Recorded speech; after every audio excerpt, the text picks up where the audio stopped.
Essa é a Nossa Conversa, um podcast feito para você, planejador financeiro. Do lado de cá, eu e o Amuri vamos discutir cases, responder perguntas, explorar pontos que são muito importantes dentro desse nosso universo.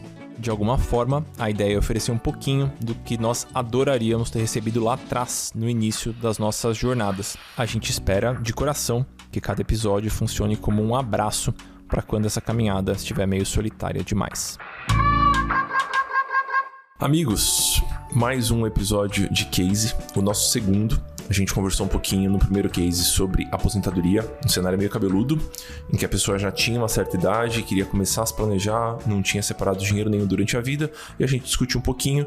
Acho que é um formato que vocês curtiram e a gente resolveu fazer mais um episódio, dessa vez um pouquinho mais subjetivo e menos numérico. Acho que ele é mais comportamental para nossa vida de planejador, certo, Vi?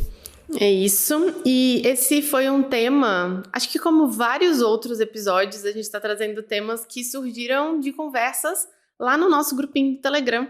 Então, as conversas estão rolando de uma forma super animada e com muita troca. E esse foi um tema que surgiu na última semana. Acho que uma dor de muitos planejadores, todo mundo já passou por várias situações assim, imagino. E principalmente no começo, a gente fica um pouco sem saber como lidar. Será que é a gente que está fazendo alguma coisa de errado? Será que é o cliente? Será que a gente apontou em alguma coisa que não era necessário? Enfim, acho que surgem muitas dúvidas, muita insegurança. Acho que vai ser bom falar um pouco desse tema. Eu achei curioso que essa semana eu não vou falar o nome da pessoa, claro, porque para não expor o planejador, mas o planejador chegou no grupo e ele é super ativo, super gente fina, e ele entrou no grupo e falou assim: vocês já passaram por isso? O que ele estava querendo ali era sentir que ele não era o único. Eu entendo essa angústia dele, eu acho que eu faria parecido. Então, se você está lidando com cenários complexos aí, provavelmente você não é o único. A gente já passou por isso, outros planejadores já passaram por isso, e a gente vai trazer um caso aqui que eu acho que ele é comum e é bem dolorido. Eu já enfrentei alguns parecidos e a Vivi também, que a gente já trocou um pouquinho antes do episódio. Antes da gente começar, Vivi, deixa eu te fazer uma pergunta. Eu tô atendendo um cenário... Lá vou eu, né? Lá vou eu. Você não fez pergunta, mas sou eu. Eu tô atendendo um caso super complexo, assim, super dolorido, porque é uma pessoa próxima, é uma pessoa muito próxima de uma pessoa próxima, na verdade, e existem agiotas no meio, violentos. E aí eu tô atendendo esse caso e tem sido difícil, porque é aquele cenário em que não tem nenhuma variável fácil. Todas as variáveis são meio frágeis, sabe? E você tá lidando com muita incerteza. E aí eu atendi esse caso e minha mãe me ligou depois. E minha mãe conhece também essa turma toda. E minha mãe, com aquela sensibilidade de mãe, viu que minha voz estava meio baqueada naquela hora.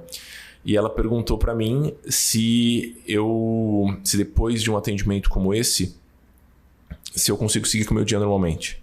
Ou se eu levo o atendimento para casa, ou eu levo o meu atendimento para o próximo atendimento. E eu queria só te perguntar como é que você lida com isso. Isso acontece para você porque eu sei que você atende mais do que eu, individualmente. Então, às vezes, você tem 3, 4 sessões num período do dia e tal. Como é que você conduz isso? Olha, acontece muito. No início acontecia mais.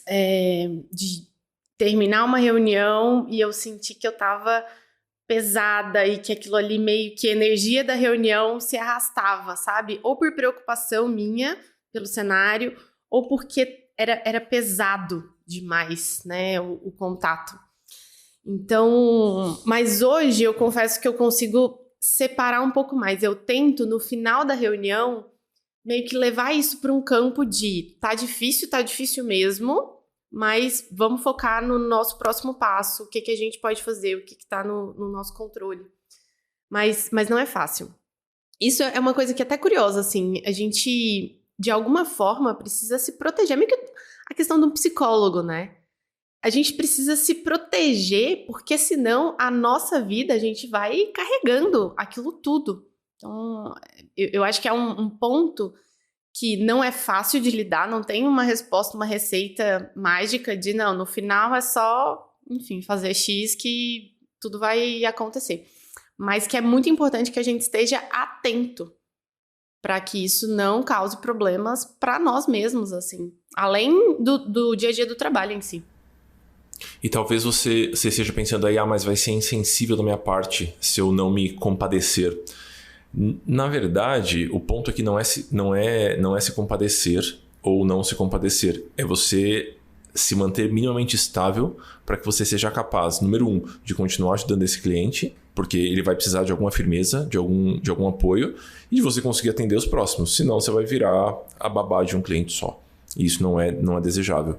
Do meu lado, eu sinto que quando a questão é estritamente financeira, é meio que numérica, assim, é muito mais tranquilo. Quando a gente começa a colocar outras variáveis na brincadeira, aí me pega muito mais. Por exemplo, no caso dessa pessoa, tem agiotas no meio que não são não é a galera mais paciente do mundo, e tem outras coisas além do dinheiro. Porque a sensação que eu tenho é que quando a questão é só financeira, mesmo que a pessoa fique muito endividada, que o nome suje por muito tempo, a vida segue. A vida segue. Uhum. De um jeito ou de outro, a vida segue. Agora, quando a gente começa a incluir outras coisas, saúde, integridade física, bem-estar psicológico razoável, sanidade mental das pessoas, aí pra mim é um pouco mais difícil. Eu me lembro uma vez, uma cliente de idade mais avançada, assim, e aí ela tinha um salário mínimo de aposentadoria pelo INSS e ela tinha um emprego no mercadinho na frente da casa dela, que ajudava a pagar as contas, a casa era de um irmão, enfim, uma situação meio frágil financeiramente, mas que estava tudo encaixado. E aí a moça do mercadinho, a senhora do mercadinho fechou o mercado e resolveu voltar para a cidade dela, e ela da noite pro dia ficou sem o emprego, assim, né? Ficou só com o salário, 60 e alguma coisa, e pensou, não tem mais o que fazer agora. Eu não tenho filhos, eu não tenho, vou viver como? E aí ela chegou para a reunião. E aí foi a reunião, uma reunião super tensa, e agora como é que vai ser? A gente tentando ajustar, avaliando possibilidades. Não tinha de onde mais tirar dinheiro, não tinha reserva, não tinha nada. Tinha um salário mínimo por mês e uma casa emprestada que ela morava. E aí foi muito, muito curioso e muito difícil, porque no final ela falou, olha, eu acho que vai dar certo, que eu vou conseguir procurar um outro emprego, vou tentar me esforçar, vou conversar com a minha mãe, foi fazendo alguns movimentos. A mãe dela ainda era viva na época, ela é cliente até hoje, uma querida. E aí ela falou, mas se por acaso der errado, você me ajuda a fazer aquelas vaquinhas na internet para poder ajudar a completar a minha renda? E eu fiquei assim,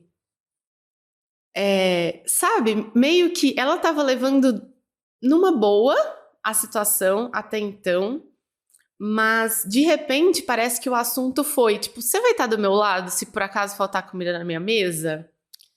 Então, principalmente quando a gente está falando de alguns clientes de uma renda mais baixa, ou que estão em alguma situação um pouco mais vulnerável, isso é muito delicado. A gente já passou muito isso aqui com mulheres que queriam se separar.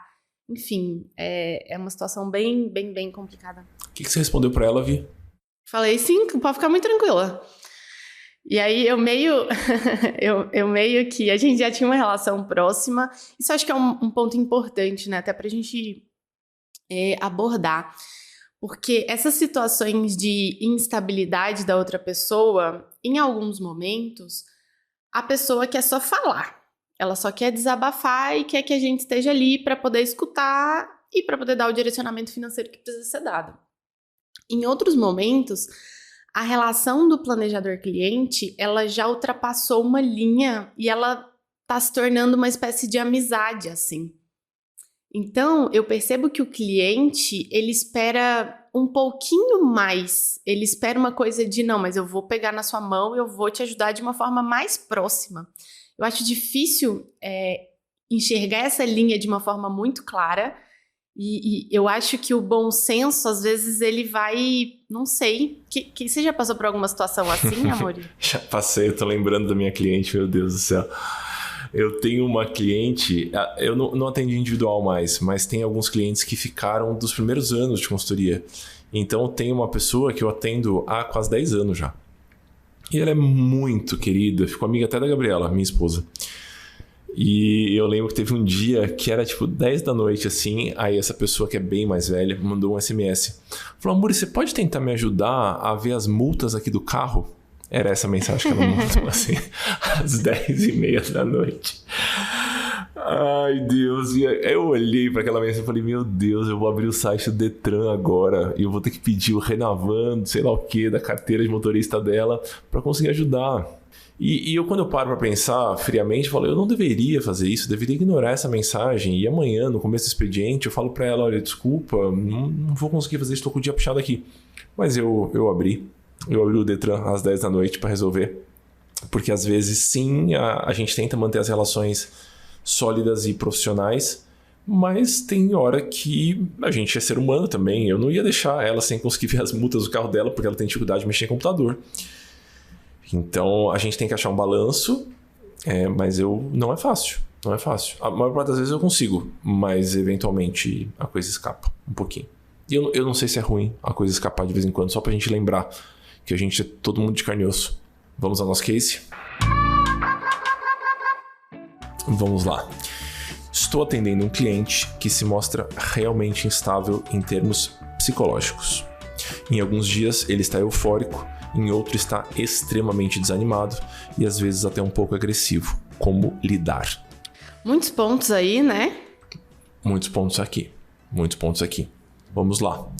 Muito importante que vocês saibam que vocês não são o terapeuta do cliente de vocês. Em especial, nesses casos em que aparentemente existe uma patologia psicológica envolvida. Então não é aquele... Eu também, às vezes eu tô mais feliz, às vezes eu tô mais triste. Ontem eu fiz reunião que eu vivi, eu tava até caído pro lado da cadeira, de tão cansado que eu tava, assim, desanimado. E aí hoje eu tô mais animado, e é normal essa oscilação. Mas a gente tem ali um intervalo aceitável. A gente não tá falando aqui de uma bipolaridade ou de uma depressão profunda ou alguma coisa do tipo. Quando você desconfiar que isso está acontecendo com o seu cliente, não faz parte do seu trabalho tratar, mas faz parte do seu trabalho talvez apontar que talvez seja uma necessidade, talvez seja algo interessante. Já aconteceu dezenas de vezes, eu acho, no meu percurso aqui, de eu apontar para o cliente, olha, eu acho que um acompanhamento psicológico, para a gente conseguir desenrolar essa questão, vai ser muito bom para você. O que você acha? Não chegue com você precisa de terapia, né? Não é assim que a gente vai abordar o cliente. Vá com jeitinho. Mas eu acho que a gente precisa saber até onde vai a nossa capacidade de atuação. A gente não a maior parte de nós, a gente não estudou para isso, né? Então, tome cuidado com até onde você vai dar os seus pitacos ou colocar o dedo ali. Acho que esse é um primeiro ponto importante, Vi. Sim, e uma coisa em relação a esse assunto é que nesse identificar que alguma coisa pode estar acontecendo, ele nem sempre é fácil também. Eu me lembro, a gente teve uma situação um pouco mais delicada, assim, muito, muito, muito instável. E logo depois que aconteceu, a gente chamou uma psicóloga para conversar com a equipe aqui interna, para explicar e ajudar a gente na melhor forma de conduzir. Uma das perguntas que uma das meninas fez para ela foi: quais sinais eu preciso ficar atenta para poder identificar que para aquele cliente seria necessário ou seria muito importante um acompanhamento psicológico? E não tem uma coisa de, se o cliente fizer isso, ou se ele reagir assim, ou se não tem um sintoma único, uma coisa única que vai acontecer e que a gente tem que tomar esse tipo de atitude, né? É a história do bom senso e de ficar atento.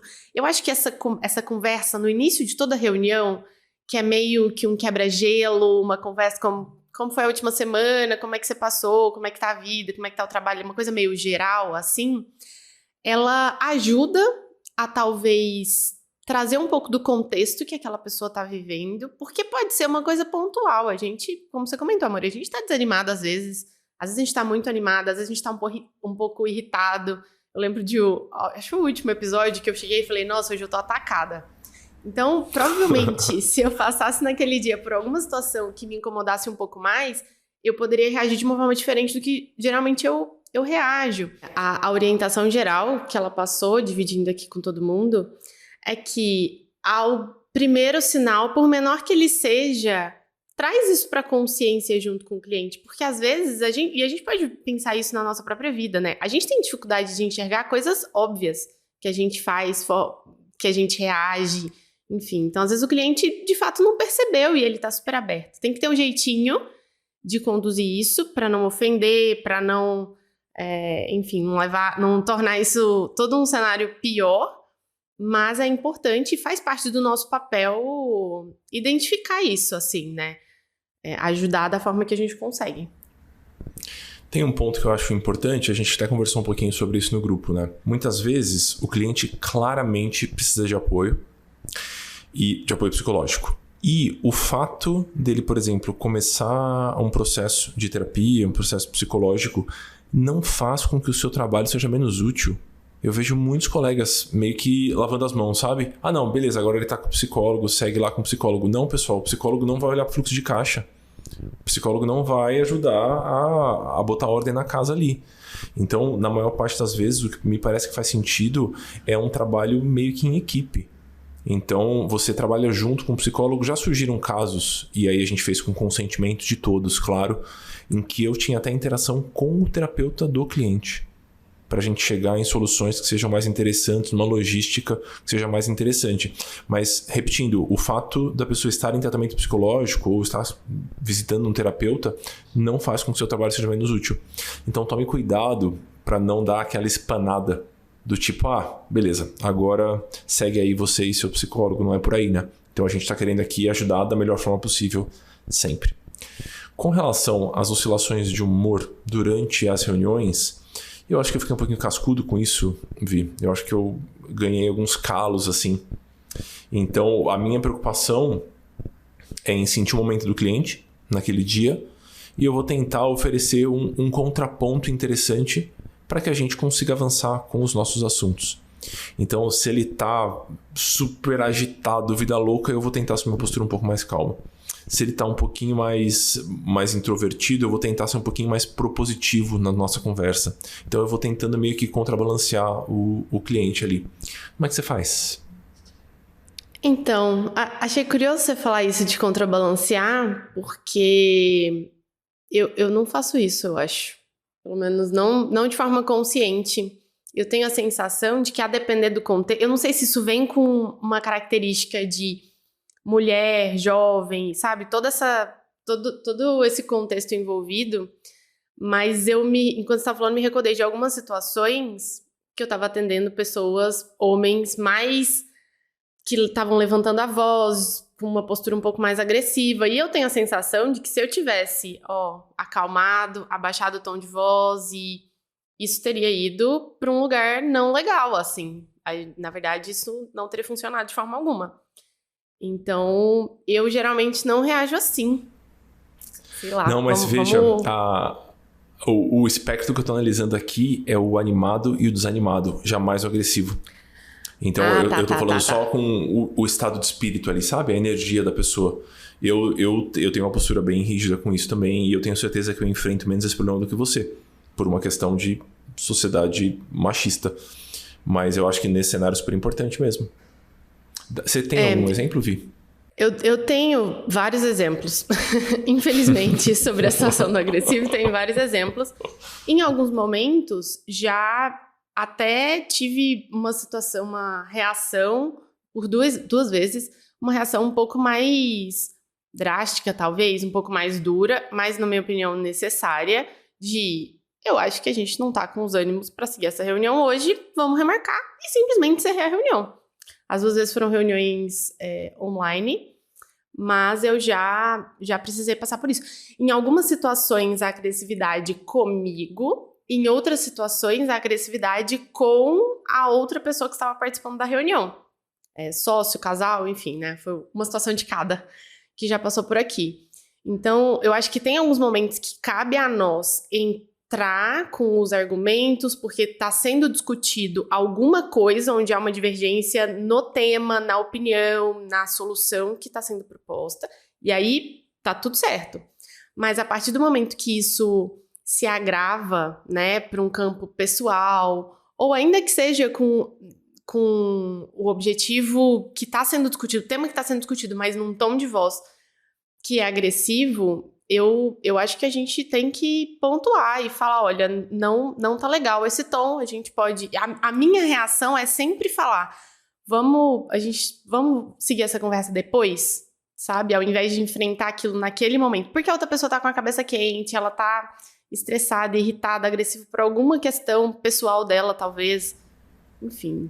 Eu lembro de uma entrevista que eu li do Kahneman, do Daniel Kahneman, em que ele fala que muitas vezes, quando a gente está precisando tomar decisões ou tomar certas atitudes e a gente sente que a gente está num espaço mental mais confuso, a melhor coisa que a gente pode fazer, a coisa mais honesta que a gente pode fazer é postergar o momento da tomada de decisão.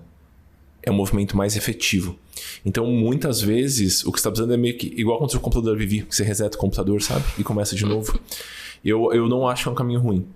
A gente está falando aqui de cenários um pouquinho mais drásticos, né? A Vi está falando de um cenário que o cliente estava brigando que foi agressivo com ela. Tem também, eu acho, Vi, em especial no começo das carreiras, né, de planejador financeiro, porque eu acompanho a turma do grupo também, em que a pessoa, a tolerância dela para um certo desconforto é muito pequena. Então, se o tom da conversa fica um pouquinho menos amigável, a pessoa já meio que fica muito dolorida, muito incomodada. Ou se fica um pouquinho mais exaltado, a pessoa vai lá e fica muito incomodada também. E eu acho que faz parte do amadurecimento ganhar um pouquinho de casca.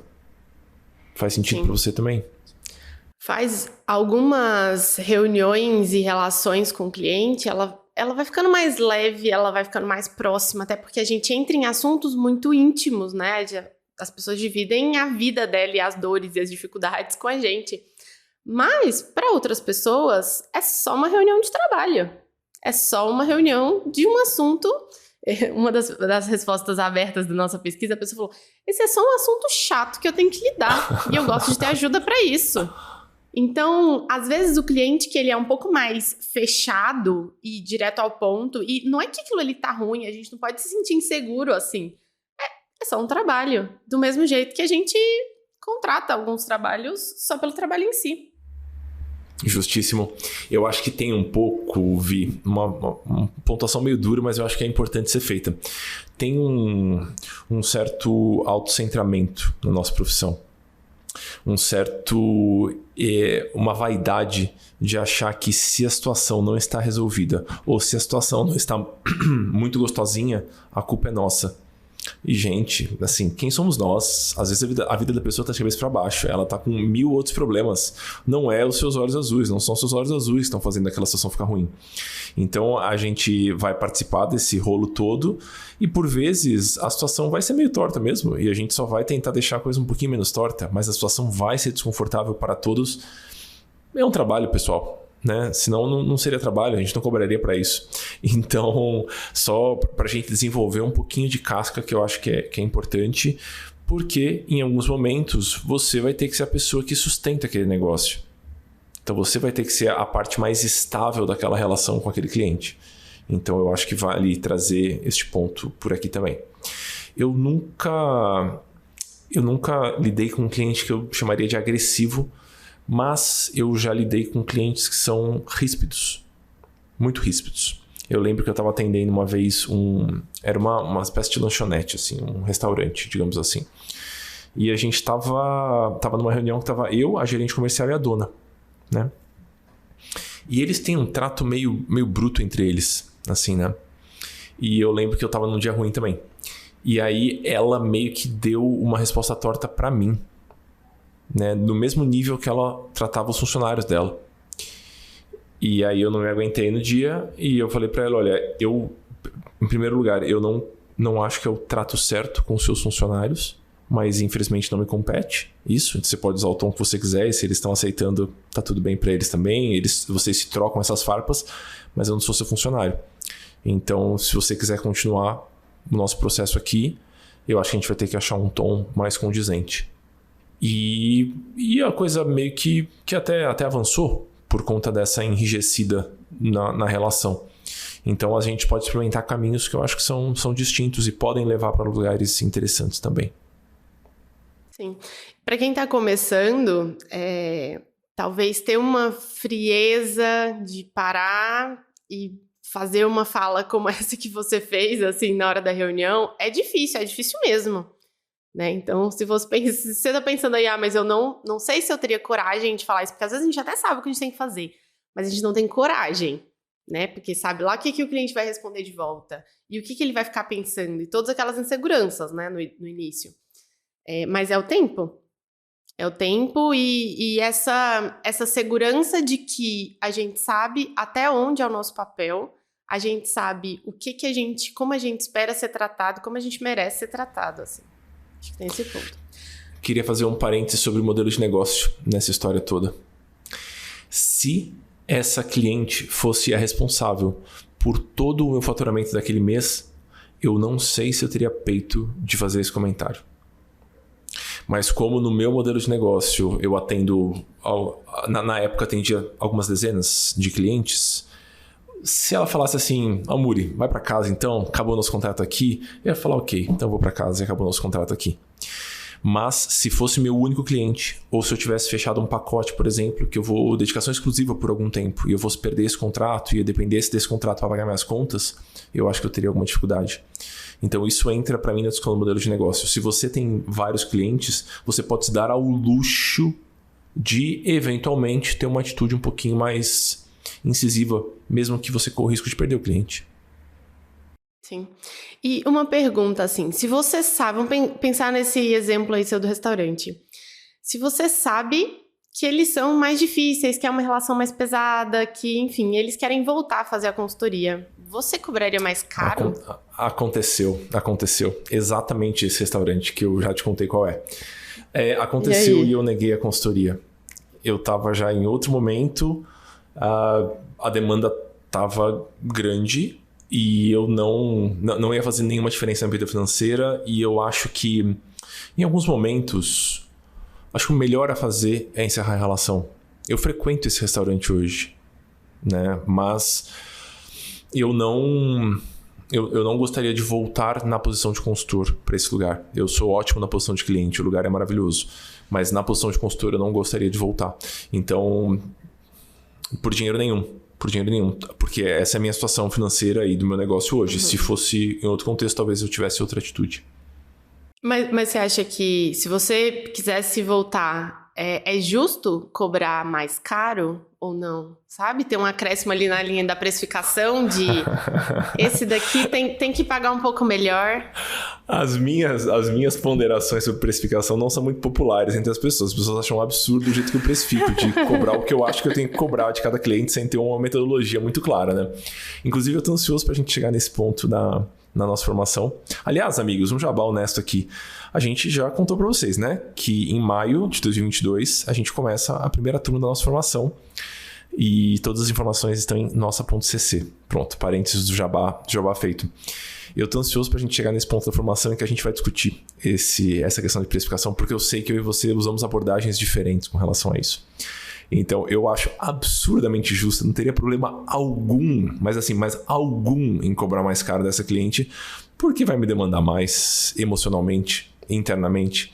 Então, eu não veria problema algum. Eu tenho colegas que acham isso um absurdo, uma falta de ética da minha parte, mas eu não acho.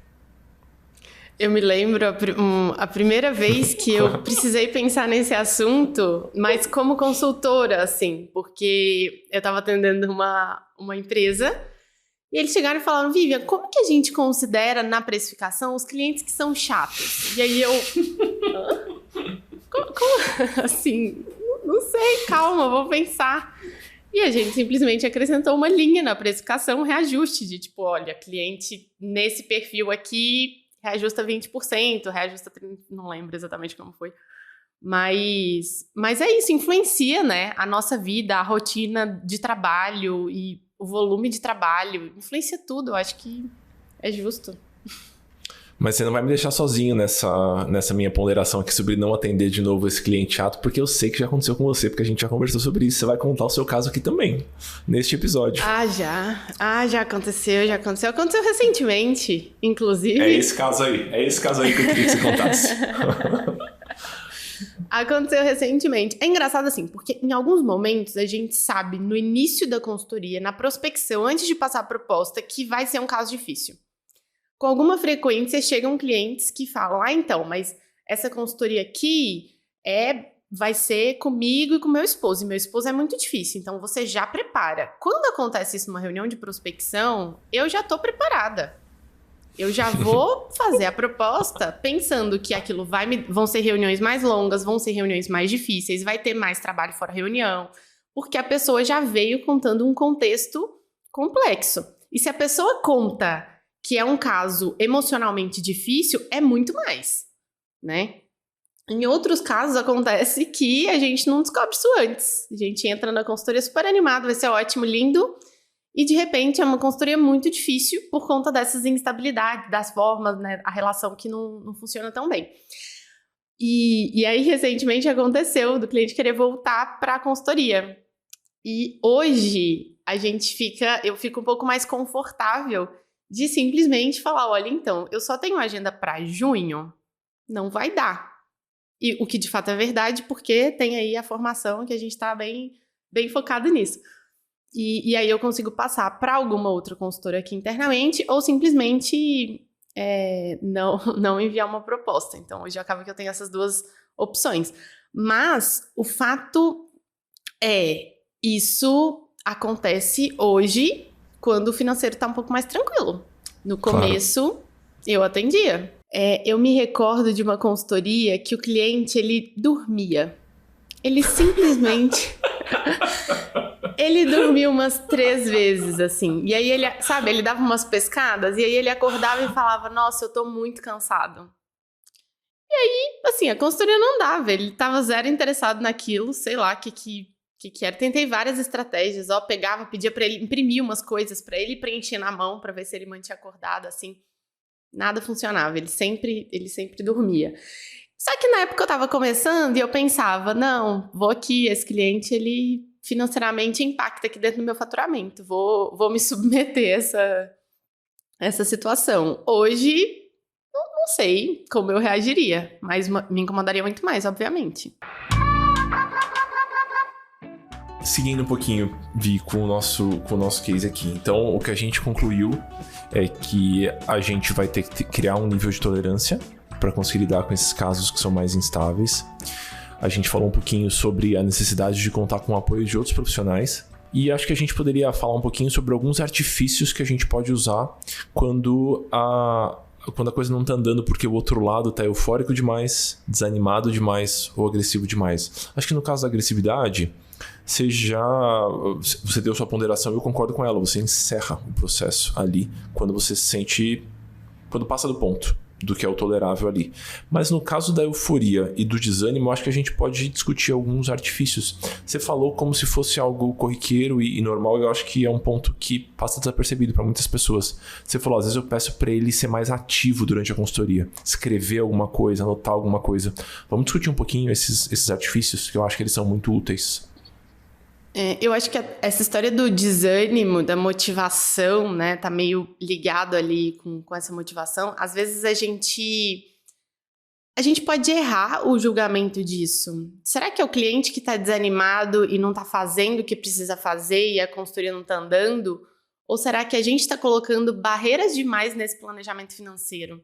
Às vezes para nós não são muitas barreiras, mas para o cliente ele enxerga aquilo de outra forma, outro modelo funcionaria. Por isso que eu não gosto muito dessa coisa de todo mundo faz planejamento financeiro desse jeito, todo mundo tem uma planilha, ou todo mundo faz no caderninho, ou todo mundo faz os quadrantes como você ensina no livro. Ou não, a gente vai se conectando com o cliente, ouvindo, entendendo o contexto que ele vive, o estilo de vida dele e adaptando. Eu me recordo de uma cliente. E ela chegou falando, não, eu quero muito ter uma planilha com todos os meus gastos. E aí eu falei, ótimo, vamos estruturar essa forma de controle então. Foi a primeira demanda, assim. E montei a planilhazinha, adaptei para a situação dela. Nunca abriu a planilha, nunca funcionou, ficava travada ali mas e aí eu lancei, o negócio não somou. E agora eu não sei como que eu faço, porque eu tenho que diminuir um número. Não funcionava. Eu não tenho muito essa abordagem de vamos anotar todos os gastos, porque eu acho que a gente tem mais o que fazer do que ficar anotando gasto. Mas ela, em algum momento, me deu um insight ela chegou com uma demanda de eu quero uma planilha, porque eu quero acompanhar cada centavo. A gente já tentou várias estratégias, não tá funcionando muito bem. Eu vou arrumar um caderno. E eu peguei um caderno normal, coloquei lá janeiro e falei, agora você vai anotar todos os gastos aqui à mão. Ela feliz da vida fazia isso, feliz da vida. O que resolveu essa ação em si na vida financeira dela? Nada. Mas, de alguma forma, aquilo animou, porque ela sentia que ela estava no controle. Então, essa coisa da motivação e de como, sabe, dar umas pequenas cutucadas para a pessoa se sentir no controle, eu acho que elas são válidas. Eu acho também. E por vezes, isso tem a ver com a ferramenta que você está utilizando. Você deu o exemplo aqui da pessoa anotar num caderno, dela pegar a caneta na mão assim e escrever alguma coisa. Por vezes tem a ver com o ambiente também. No começo, eu atendia muito em cafés. Né? No Starbucks, por exemplo. Eu trabalhava, no começo, eu juntei as duas coisas. Né? Eu tinha meu emprego e atendia no Starbucks. E o Starbucks é um lugar barulhento. Apesar de ser um lugar agradável, a temperatura é gostosa, o cheiro é bom, que é um cheiro de café gostoso ali e tal, é um lugar barulhento. E quando eu passei a ter a possibilidade de atender num escritório, que era o meu escritório, para alguns clientes isso funcionou muito bem. Então, eu acho que obviamente que a gente sabe disso porque somos estudiosos da psicologia econômica, mas o contexto influencia muito nesse estado de espírito da pessoa.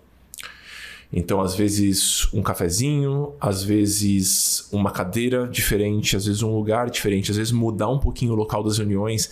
Eu sei que parece bobo, parece meio bruxaria, mas a minha experiência, pessoal, passando por, sei lá, uns 400 clientes, um pouco mais do que isso, fora os 2.000 e tantos alunos, o local da consultoria, o contexto em que aquela consultoria acontece faz muita diferença, em especial com esses clientes que são menos versáteis emocionalmente, digamos assim. Então, acho que a Vi trouxe uma ferramenta boa da anotar, queria complementar com esse ponto aqui do local do atendimento, do contexto onde aquele atendimento ocorre.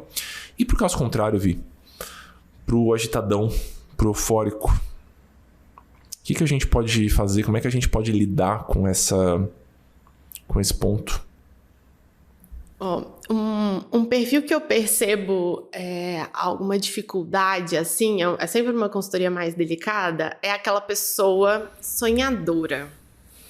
E ela chega aqui no escritório e ela fala, não, porque aí agora eu tenho um novo plano.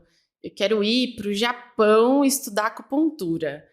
E aí eu vou, a partir do próximo mês, triplicar minha agenda de clientes. E, sabe, a pessoa vai levando para esse campo muito, vai dar certo, e eu tô animado e eufórico demais com tudo que tá acontecendo. E aí, 2 semanas depois, a pessoa já não quer ir mais pro Japão, ela quer comprar uma casa num condomínio fechado de 2 milhões. Enfim, para esse tipo de perfil, eu acho que é meio que contrapor. Então, tá bom, vamos fazer uma lista aqui. Eu até imprimo, já fiz isso algumas vezes. Imprimir, esse aqui são os seus objetivos e é quando você vai realizar e o valor que você precisa poupar por mês. Assim, aqui é o valor que ele custa. Tudo bem? Tudo bem. Para toda vez que a pessoa vem com um novo sonho, eu vou lá e pego a lista, né? Abro a planilhazinha e vamos olhar para cá. Teve alguma dessas coisas que saiu? Meio que fazendo essa função de, tá tudo bem, você pode sonhar o que você quiser. Mas a gente precisa encaixar isso dentro do plano. Não adianta a gente só sonhar, não vou ficar aqui. Não, vai dar certo. Vamos pro Japão e vamos comprar um condomínio, vamos fazer tudo ao mesmo tempo. Porque não vai dar. Né? Então, eu acho que contrapor dessa forma pode funcionar. Como você faz por aí? Justíssimo. Parecido também. Eu tenho 2 sócios, o Gustavo e o Fábio, no Lugar, que é uma outra empresa, outra coisa, né? E eles fazem piada, porque sempre que a conversa começa a ficar meio doida demais, com planejamentos meio malucos demais, falei, pessoal, eu sempre falo a mesma frase, só rabiscar algumas coisas aqui, eu geralmente abro uma planilha e compartilho minha tela, e eu começo a colocar o que eles estão falando na tela. E aí, claramente, o cenário é absurdo. Ele não vai pro Japão e comprar o condomínio ao mesmo tempo. Nenhum nem outro ele vai conseguir fazer, olhando friamente pros números. Mas eu tenho essa brincadeira de, enquanto a pessoa tá me falando, eu vou rabiscando. E não é um tom de chacota. Mas eu gosto de deixar claro na folha de papel ali que é óbvio que isso não vai funcionar. Então eu lido com os eufóricos dessa forma, tentando oferecer um pouquinho de chão. Eu acho que esse ponto é interessante, assim. É o que você faz imprimindo o plano e trazendo de volta, né? Um ponto que eu acho que eu tenho um perfil um pouquinho caótico como planejador, né? Eu não sou de relatórios e manter muitos históricos e tudo mais. Mas às vezes eu sinto falta. Minha memória é muito boa, mas eu não tenho esse catálogo de cada cliente, né? Não é meu perfil de planejador. E às vezes eu sinto que isso faz um pouco de falta. Porque quando a pessoa olha para o próprio histórico e olha para o que aconteceu em perspectiva, talvez surja para ela algo do tipo: então, eu estou aqui fazendo planos, eu estou aqui mudando, eu estou aqui animada, mas nos últimos 2 anos eu não consegui fazer quase nada do que eu tinha me proposto. Então, eu acho que o histórico é útil por conta disso. Você ter esse acesso a essas informações pode ser muito útil. Eu acho que vocês fazem um pouquinho mais aí. Isso, né? Sim. Essa semana até teve uma situação bem gostosa, porque alguns clientes, eu acho que a instabilidade emocional vem de um lugar de eu não sou bom o suficiente, de insegurança, de culpa, enfim, perante os pais, a gente vê muito isso. Ou às vezes perante a gente mesmo, né? Cada um com você mesmo. E aí, a gente fica um pouco nessa situação do cliente achar que ele não tá evoluindo e que não tá bom e que, enfim, se a gente consegue trazer essa perspectiva para dentro da reunião, isso ajuda demais. Eu fiz uma reunião essa semana e a cliente chegou e a gente tinha batido 100 mil investidos e eu tava super feliz porque, enfim, né, gosto de números redondos. Então, bateu 100 mil, já tava feliz, o motivo para comemorar. Qual era o objetivo? Não importa, bateu 100 mil, a gente quer aproveitar um motivo para comemorar. E aí, eu falando, nossa, que bom, viramos, não sei o que, 100 mil, 6 dígitos, não sei o que, fazendo, né, toda uma brincadeira com ela. E ela falou, ai, nossa, eu olho para isso e eu penso, olha a minha idade, eu só tenho 100 mil, como é que eu vou me aposentar? E ela é uma cliente antiga. Na hora eu abri o primeiro raio-x, a primeira coisa que a gente fez juntos, e eu tinha um PDFzinho assim, e ela tinha na época 2.500 no cheque especial, tipo, 0 de reserva e 2.500 no cheque especial. Então, quando eu penso em, tenho 55 anos e eu tenho 100 mil e é pouco para minha aposentadoria, de fato é pouco, de fato a gente ainda tá numa situação que a gente tem que correr um pouco atrás do prejuízo, assim, para poder desenhar um futuro um pouco mais tranquilo. Mas houve uma evolução muito grande. Então, faz parte, assim, né, de trazer, de dar aquela motivada extra, a velocidade não tá como a gente gostaria, talvez, mas ela tá ótima, tá seguindo. Justíssimo. Eu acho que esse histórico, por esse ponto de vista, faz muito sentido de ser mantido. Falamos um pouquinho de ferramentas para lidar com os desanimados, ferramentas para lidar com os eufóricos e alguns limites que a gente tem que estabelecer com os agressivos. Algum conselho, Vi, que a gente daria para um consultor que está lidando com os primeiros, um planejador que está lidando com esses primeiros clientes que não estão naquele espaço emocional tão maravilhoso, tão estável. Eles estão lidando com os primeiros clientes mais difíceis. O que a gente falaria para esses clientes, para esses planejadores, na verdade, que estão lidando com esses primeiros clientes? Olha, no final de um dos capítulos do relatório da pesquisa, tem um trecho que você escreveu que eu achei ótimo. Que é, no final de cada reunião difícil, escreve um pouquinho. Tira uns minutos e escreve o que aconteceu, para a gente trazer para a consciência o que aconteceu naquela reunião. Teve alguma abordagem nossa que eu poderia ter feito isso aqui de uma forma um pouco diferente, eu tive uma outra ideia, porque aquilo tá fresco. A gente vai digerir um pouco melhor caso tenha ficado alguma situação muito incômoda para nós. Eu acho que é esse momento de digerir e também de começar a avaliar como a gente pode melhorar essa atenção. Não tem ninguém que em algum momento vai chegar e vai falar, olha, então, aqui a gente poderia fazer você poderia fazer um pouquinho diferente. Ninguém nunca vai falar isso pra gente. Quase nunca, eu acho. Nunca aconteceu comigo. É a gente que vai ter que ter esse olhar. E aprender dessa forma vai facilitar muito a nossa vida, o dia a dia com os clientes. Boa. Eu queria estender esse conselho aí da Davi de anotar um pouquinho, de refletir sobre cada reunião. Se você puder ter um planejador parceiro, você planejador financeiro, puder ter um planejador parceiro para trocar sobre isso, eu acho que vai te fazer muitíssimo bem. Um pouco da gente ter pensado na nossa, antes de ter pensado no programa de formação, era criar esse espaço onde a gente possa trocar entre planejadores, porque nem sempre é fácil. Então eu acho que eu e a Vivi, a gente fez um pro outro esse papel nos últimos anos e a gente estava querendo estender um pouquinho essa história. Então se você puder ter um amigo, se ele for planejador é mais fácil, porque ele vai entender os dilemas. Mas se não for, funciona também. Às vezes eu alugo a Gabriela sobre isso também, que não tem conhecimento sobre planejamento financeiro, mas ela me escuta e ela dá pitacos e dá sugestões, às vezes me faz enxergar pontos que eram pontos cegos. Então se você puder puxar esse amigo para perto aí, esse planejador para perto, para poder desabafar um pouquinho sobre os clientes e conversar um pouquinho sobre isso, eu acho que vai te fazer muito bem também. E agora sim, Ai, tô com medo de falar isso. Mas acho que é importante. Se de repente isso está acontecendo demais, faz uma avaliação, uma autoavaliação, se na verdade não é a metodologia que está sendo usada, não é o seu tom de voz enquanto planejador, enfim. Porque às vezes é a gente mesmo que está errando a mão. E aí o cliente está desanimado, o cliente fica irritado, o cliente está insatisfeito, enfim. Então faz essa autoavaliação aí, não vamos usar essa coisa de é o perfil do cliente e aí ele que se resolva para lá, não é bem por aí. Bom, eu acho que é um outro lado da história aqui, né? A gente falou sobre o cliente, como é que a gente lida com o cliente, e às vezes a gente está muito errado mesmo, pessoal. Às vezes a gente está usando uma metodologia que é muito engessada, usando uma técnica que não cativa muitas pessoas. Sempre surgem essas discussões no grupo do Telegram, né? Das plataformas, qual método. E eu entendo as pessoas que estão buscando um método mais fechadinho, mas sempre me dá um pouco de frio na barriga. Da pessoa se acomodar com um método só e talvez esse método para muitos clientes não vai fazer sentido algum. Por isso que eu gosto dessa maleabilidade. Mas eu acho que esse ponto que a Vi trouxe é super importante também. Às vezes a gente vai ter que reavaliar. Se você atendeu 20 clientes e aconteceu isso com 18, chances imensas de ter a ver com o seu discurso, com o seu tom, com o jeito que você está se apresentando, com o jeito que você está pontuando numa reunião.